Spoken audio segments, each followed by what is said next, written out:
Super Mario Galaxy, a game that was created by Nintendo during a time when they were struggling. While Sunshine was a lot of fun, sadly enough the game, as well as the console it was on, didn't do too well, with PlayStation dominating the gaming industry. And so Nintendo did some interesting things with the next Super Mario game, as well as the console, which led to one of the most interesting and revolutionary games we have ever seen. And this permanently altered the franchise. So today we will look into this game and see how it changed everything by looking at its setting, gameplay, controls, scale, and one last secret topic that is normally never seen in a Super Mario game. So, let's dive right in.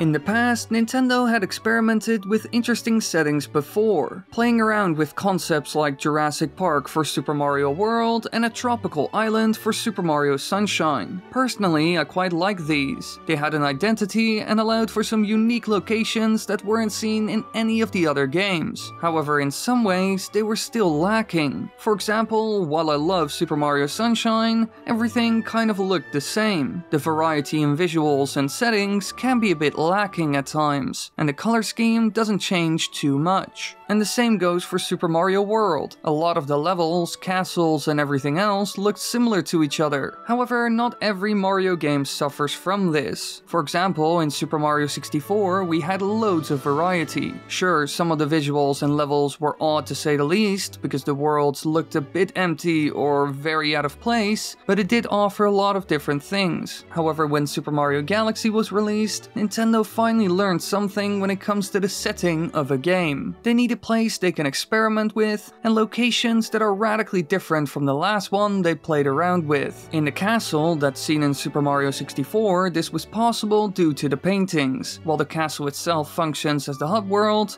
and nothing else really. Thanks to this, they were able to add things like a lava world, a snowy mountain, a desert, underground caves, and so much more, which a lot of people loved. But with the power of the Wii, Nintendo was able to do a lot more, while they also had more experience with creating 3D games. And so with that, as well as the space setting, they could create almost anything they wanted in Super Mario Galaxy. Each planet could have its own biome, concept, and creatures that were unlike any of the others. Personally, I am a sucker for this. I love little tribes and groups that live in interesting places that add character or certain story elements to the world. Thanks to them, a world feels real and lived in. I originally fell in love with stuff like this when playing games like World of Warcraft. And in Super Mario Galaxy, we see stuff like this as well. One of my favorites is Honey Hive Galaxy, mostly because I like the bee people a lot and many of the other things seen there. And the cool thing with Super Mario Galaxy is the setting can change dramatically each time. You're always in for something new. For example, a world like Ghostly Galaxy is radically different from Honey Hive Galaxy, with the whole haunted house theme and alternate dimension twist. So this game is filled to the brim with creative worlds that allow you to see something new each time. And it's clear that Nintendo really did their best to make this game look stunning, even though the Wii wasn't the most powerful console out there, and that might even be an understatement. The space theme allows for some amazing backdrops that don't look out of place or something. For example, this one, or this one. While in the past we had seen that such backdrops could look weird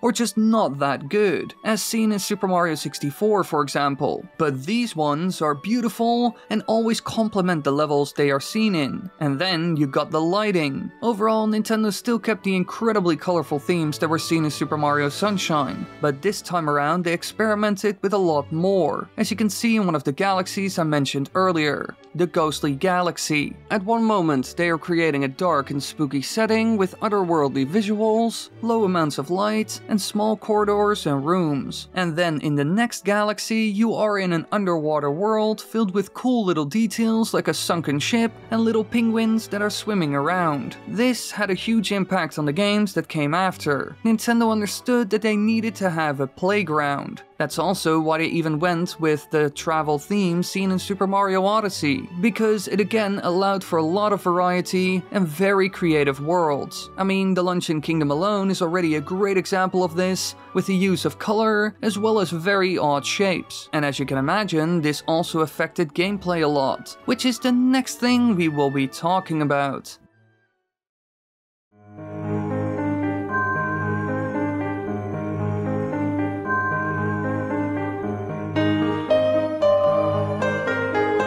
Now, if you look at all the 3D games in the series, you can see they fall into two categories: linear and open world. Nintendo even admitted this and created a chart that shows off which one goes where. Now, both of these styles have their advantages and disadvantages. If the game is very open world, you can explore every nook and cranny while doing it all on your own pace and how you want to. And when it's linear, it allows for amazing platforming and combat sections, because Nintendo can focus on creating an amazing experience for the player, and they know how you will go through it all, as well as when. Now, Super Mario Galaxy is a 3D game, and before this, they were always very open world. But this time around, it is more linear due to what I call the planetoid system, which is basically seen in every world in the game. The world is cut up into very deliberate sections, and each of them is different from the last, or they slowly build something up, like a specific gameplay concept. This is something they always did in their 2D games, where in the beginning you get introduced to an idea, and as the level goes on you get harder and harder challenges. And this is seen in 3D games a lot now as well, thanks to Super Mario Galaxy, where you go from one planet to the next. Here you get to explore or learn how to use a new gameplay mechanic, and in the end you will be put to the test. For example, the first mission in Good Egg Galaxy mostly introduces you to movement and some of the most basic mechanics seen in the game. And then, after learning about movement, combat, and how to go from one planet to another, you get a planet that has all those elements. Think of rolling boulders, bouncy plants you can hit, enemies, and even some sort of mini-boss in the form of a spiky piranha plant. So really, Nintendo is slowly adding more and more, all while teaching you how to use everything at the same time. And all of this comes together in the end with the Dino Piranha Plant boss fight, a fight that truly tests your skills. Now that is how the planetoid system works. It allows for a mechanic to build, you can use it to throw new stuff at the player time and time again, and so much more. But there's one flaw: it can lead to an incredibly linear level design. You are mostly forced down one path after all. And sometimes people don't really like this, mostly because you can't explore at all, which is an important aspect of the series. But we can see that in later games, Super Mario Odyssey specifically, Nintendo was able to perfect this. In that game, worlds are completely open, but they are also sometimes cut into little sections, which allows for short linear portions. A good example of this is the inverted pyramid seen in the Sand Kingdom. That's one big linear section that slowly builds and ends in a big boss fight. So that is already one thing Nintendo took from this game into future titles. But there are also other gameplay elements that made Super Mario Galaxy special, which were also seen in some other Mario games. Gravity. This is something that plays a big role in almost everything seen in the game, and it all starts as soon as the very first level in space. When you chase the rabbit down during the intro, you will quickly notice that walking around in this game is quite different from all the others that came before. All of a sudden, you are running around a gigantic marble, and no matter what you do, you will always stick to it due to the gravity. This has massive implications for the game. In the beginning, moving around is weird, but as time goes on, you master it, and can even use it to your advantage. For example, you can shoot coconuts at people by spinning next to them, and they will follow the curvature of the planet, which is a really fun effect as well. But obviously, this isn't all. Nintendo uses it constantly to create interesting platforming sections, and some people can even use it to skip stuff by just reaching another planet's gravity field, which is seen a lot in speedruns. However, one of the best examples is the worlds where gravity changes. jumps, either pulling you up or down. This is an amazing mechanic that truly uses the entire room instead of just the floor, and in some other levels you can see examples of this as well with Mario walking on the roof. And that's what platforming is all about, interesting movement options and utilizing the entire level as much as possible. Heck, even outside of just levels, we can also see stuff like this in boss fights where again the whole gravity concept is crucial, either to scale huge beings or to deal damage. One of my favorites is actually Bowser, where they use the round planets and gravity very well, with the spinning shell, fireballs and shockwaves using the curvature of the planet, while jumps are a great showcase of the gravity in the game. And all of this once again changed the series. Not as much as the planetoid system, but still it was seen in titles like Super Mario Odyssey. But while everything I mentioned so far was a great choice and made it into other titles for a good reason, there's one thing that stuck that was a bit of a mistake.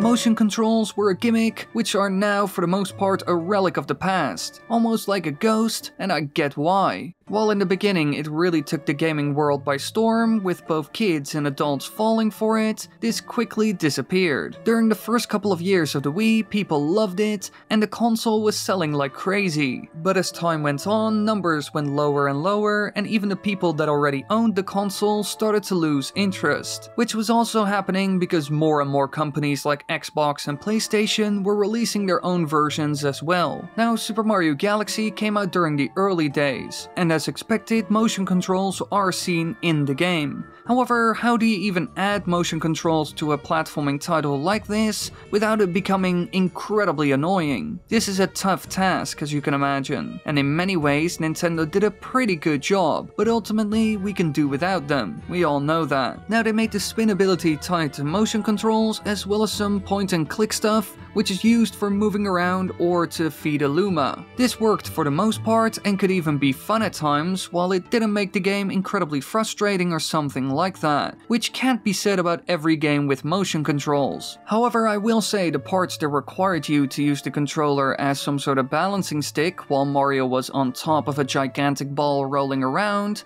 were the worst. Getting around during these moments could be extremely difficult, and your inputs could easily be misread. You gotta remember, the Wii was their first attempt, so it was far from flawless. Sadly enough though, a lot of these concepts were eventually seen again in Super Mario games. But, luckily enough, it was all optional in Super Mario Odyssey. And at this point, it is clear that Nintendo is certainly done with motion controls, and only gyro aim will survive, which in my opinion is great, because motion controls are a huge gimmick that's only worth it in VR games, not normal games where you use a controller, with gyro aim being the exception. But hey, maybe one day Nintendo will mess around with VR. They have tried this in the past with the Virtual Boy after all, but that was a gigantic failure, so who knows. But regardless of that, it is clear that Nintendo took from the motion-based controls from Super Mario Galaxy, which is both great and horrible. But luckily enough, there are other things that they took from as well that are on a much grander scale.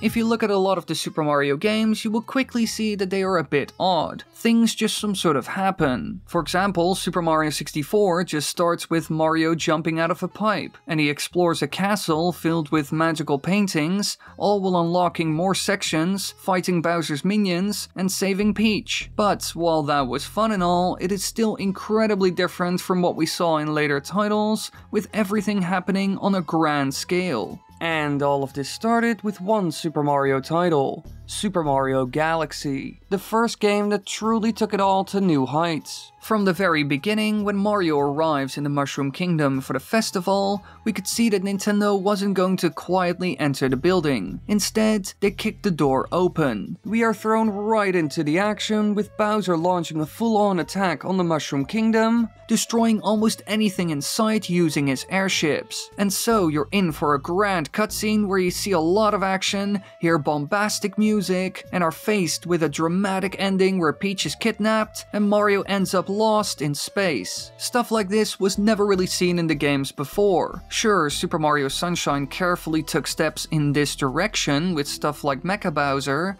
but still, in a lot of ways, it was very tame and quite sloppy in its execution at times. And I love that game, so the fact that I'm saying this means a lot. However, in Super Mario Galaxy, they truly perfected it all. The cinematography is great, they were able to create some amazing imagery and can really build a scene. And this was especially clear each time we ended up in a boss fight level, where we had huge scenes that were a spectacle to behold. One of my favorites is Bowser Jr.'s airship Armada, where the action scene during the fight and entire level fit very well with the introduction to it all. And we have seen this basically each time something major happens, when we fight a boss and also during the ending. And as we all know, Super Mario Galaxy has a grand ending, which is truly a sight to behold, with amazing action and set pieces. This is something the game did incredibly well in my opinion, and it is something that had a huge impact on the games that came after. Just look at Super Mario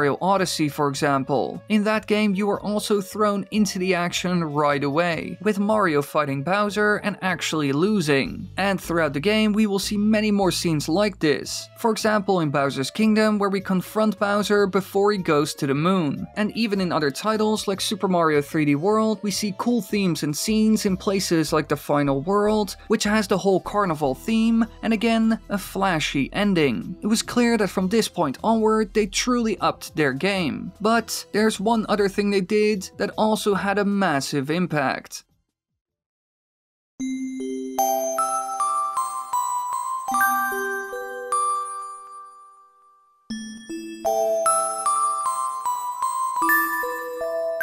Now, the Super Mario series is known for a lot of things: creative worlds, interesting platforming challenges, and just good old fun. But there's one thing that it always lacks: a story. A true story that grabs your attention and has some sort of depth to it all. However, there was one game where they did have this, and to an extent, this did influence the later titles. In Super Mario Galaxy, we get quite a beautiful story that covers one of the most important characters in the game, Rosalina. The story she tells throughout the game in the form of chapters chronicles how Rosalina made it into outer space and how she became the mother of the Lumas prior to the events of Super Mario Galaxy. It's an adorable and sweet tale that you slowly but surely learn about throughout the game, and it adds a lot. Normally, story elements aren't that important in Super Mario games. I mean, Sunshine tried, but to be honest, it was more of a miss than a hit. But here in Super Mario Galaxy, they were able to truly create something special, and they tried to even replicate this in later titles as well, which usually didn't work that well, sadly enough. But to be honest, I kind of get why. This story was added last minute. Yoshiaki Koizuma, director of Super Mario Galaxy, was the writer of the storybook, and wrote it late at night when no one was around, so no one would know what was in it. The next day, he told Shigeru Miyamoto about the story and presented it to him. Miyamoto was surprised that Yoshiaki wrote the script late at night with nobody around, and actually liked it, and so it ended up in the game. Clearly, all of this was a bit random and put in near the end of development, but in my opinion, this is the best story element ever seen in a Super Mario game. And I doubt they will ever be able to top it. But hey, they at least tried. And when it comes to the story of Mario saving Peach from Bowser in Super Mario Galaxy, it's once again not that exciting, or different compared to what we saw in Super Mario Sunshine, which is a bit sad, especially because that one little story is so incredibly good. Now, it's clear that Super Mario Galaxy had a major influence on the series and truly left its mark on the gaming industry as a whole. It was unique in many ways and dared to experiment, even though Nintendo wasn't in a good spot, and so doing new things was incredibly risky. However, it often works, as we have seen with Super Mario Odyssey as well, so next time you play a Mario game, think of the one that made it all possible. Thank you all so much for watching. I hope you enjoyed the video. Be sure to subscribe, click the bell button, all that good stuff. Let me know what you think about Super Mario Galaxy and some of your favorite aspects, or how it influenced the industry or Nintendo as a whole. Let me know down below, and if you have any ideas, leave them down below as well. I want to do more long-term videos on Mario as well, stuff like these big Super Mario Galaxy retrospectives. I might do one on Sunshine and others as well, or maybe I don't know. I'm not sure what I'm gonna do. I'll try to do fun stuff. But if you have any ideas, leave them down below, please. And subscribe, click the bell button, leave a like to all the good stuff, and then I'll see you all in the next video. Yes, okay, yeah. This was a lot of fun to voice. Well, not actually. This took like... Wait, how long did this take? This took me 1 hour and 8 minutes to voice. Ah, pain.